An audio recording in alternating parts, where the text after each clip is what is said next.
Dat Phan was the grand prize winner in the inaugural season of the hit show Last Comic Standing. And he's been on the road telling jokes, packing clubs ever since.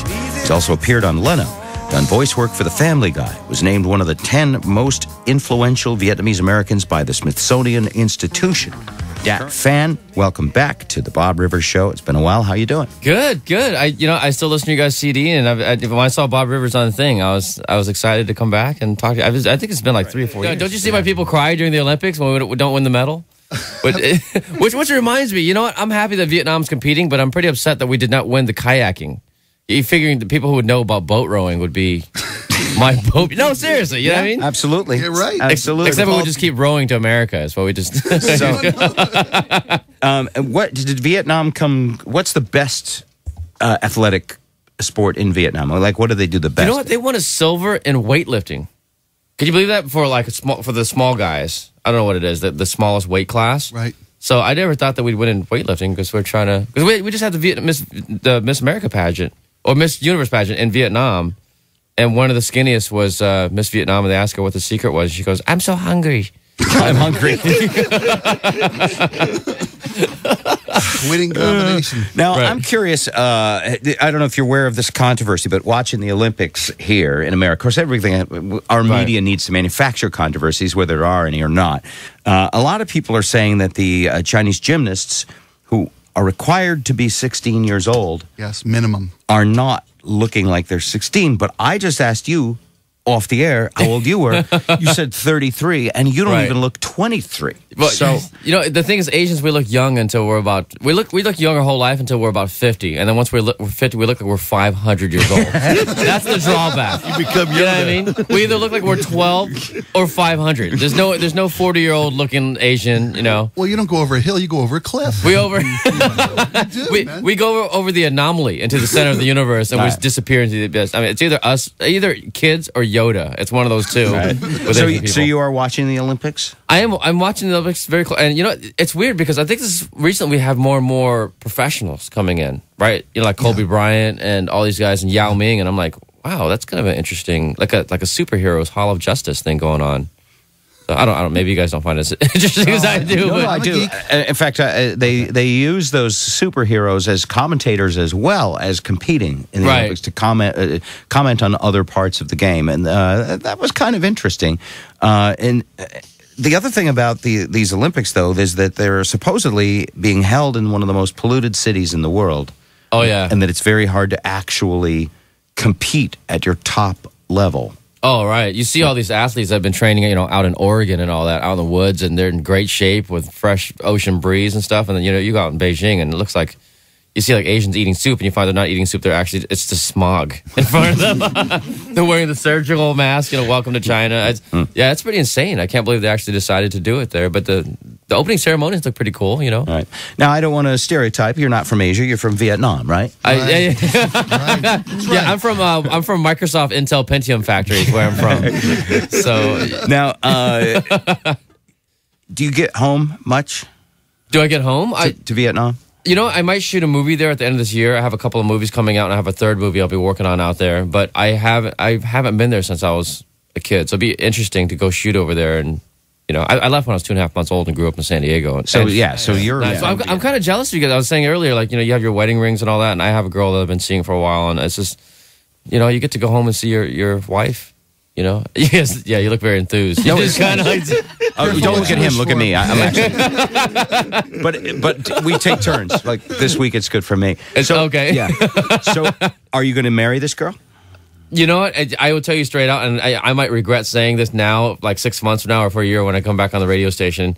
But I've met millions of women across the country, and I've been with a lot. I haven't been with millions of women, but you've been with a lot. I've been with a lot, and right. I'm not proud to say that, but like, you know what? The moment I saw this girl, there's a photo of her on my website, but the moment I saw this girl, I was like, you know what? I'm going to marry this woman. I'm going to marry her, and she's going to have our kids. Wow. Period. And you know, what's her name?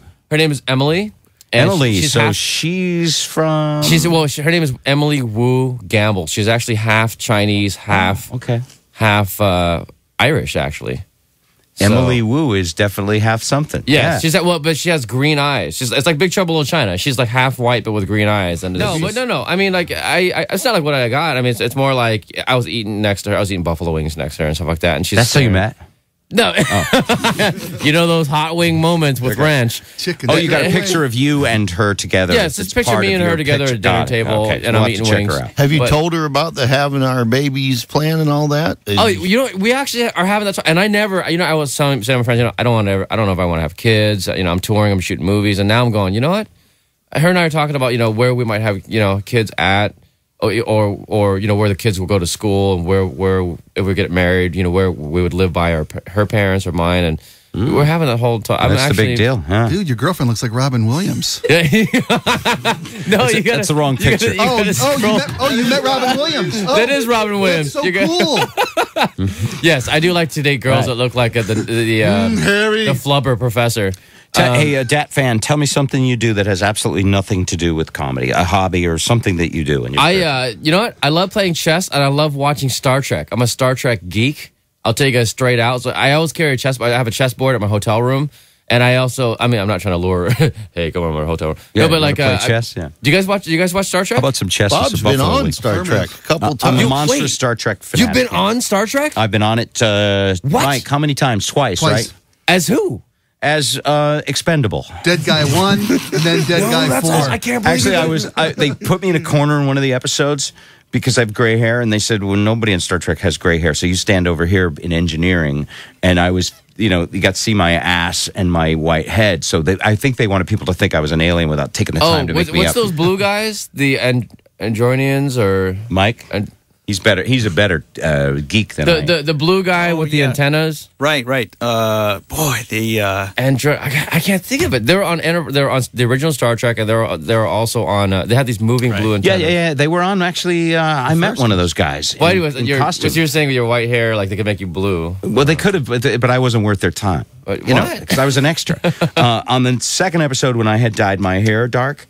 Then they put me more prominent, and I got to walk in a scene, and I got to be, you know, doing things. I wish you could keep the costume. Wouldn't it be great for role playing with your wife? Like having the it will. Make it so. I'm with Starfleet, honey. Yeah, make it so. Make it engage. So you never got to do that, but they'll bring back Star Trek eventually. You want to know something funny? I actually auditioned for Sulu. No, J.J. Abrams has a movie coming out. Oh yeah, and then they were looking for Sulu, and it came down to the wire between me and John Cho for Harold and Kumar, right? And I read for Sulu. I was crying during the scene. I was being court-martialed and all that. And John Cho got the part. I would kill to be Sulu. Seriously, I mean that would be the ultimate role. Then you know that John Cho is still breathing. Yeah, exactly. So John Cho disappears, and I'm Sulu. You know what happened. We've got it on tape. You're in a couple of movies that are coming up, Dat. Tell us about that. I have a movie coming out. Well, Bob, I just did a movie with Danny DeVito called When in Rome with Disney, as a matter of fact. And the weird thing is that I was so terrified. I was nervous meeting him because it's Danny DeVito. You know what I mean? There's some celebrities you're like, I don't know if that's really him or whatever. This is Danny DeVito. He's 4'9", walking up to me, and he goes, "What's your name?" I'm like, I saw Batman, and you make a really good penguin. And that was the end. I didn't know what to say. You were starstruck. But my mom loved you in Romancing the Stone. I don't know what to say to him. You know what I mean? So I made a complete fool out of myself. But it has John Heder, Kristen Bell, Dax Shepard, Josh Duhamel, from Transformers, and I was able to do this movie. It's an $80 million budget movie. And when I read for it, I was just like, oh, I don't know. Are you sure you're a magician? And they had me reread for it. They're like, Mr. Phan, we don't mean to sound racist, but could you add a little Oriental accent on there? So I was, you know what I mean? Like, we don't mean to sound racist, but we don't mean to chin it up a bit for us. Can you add a little Oriental flavor? A little bit of sea salt? Some MSG. Yeah, a little Can you lighten up on the MSG? Yeah, can you thicken it up if you want? So, I reread it, I was like, oh, I don't know. You sure you're a magician? Because you sure suck at this. And I got the part of the movie. That's why I basically, you know what I mean? Gotta love the mouse, baby. Gotta love the mouse. So, yeah, it's an $80 million budget movie. I got to do it, you know? Comedian Dat Phan. Good to see you again. Drop in anytime.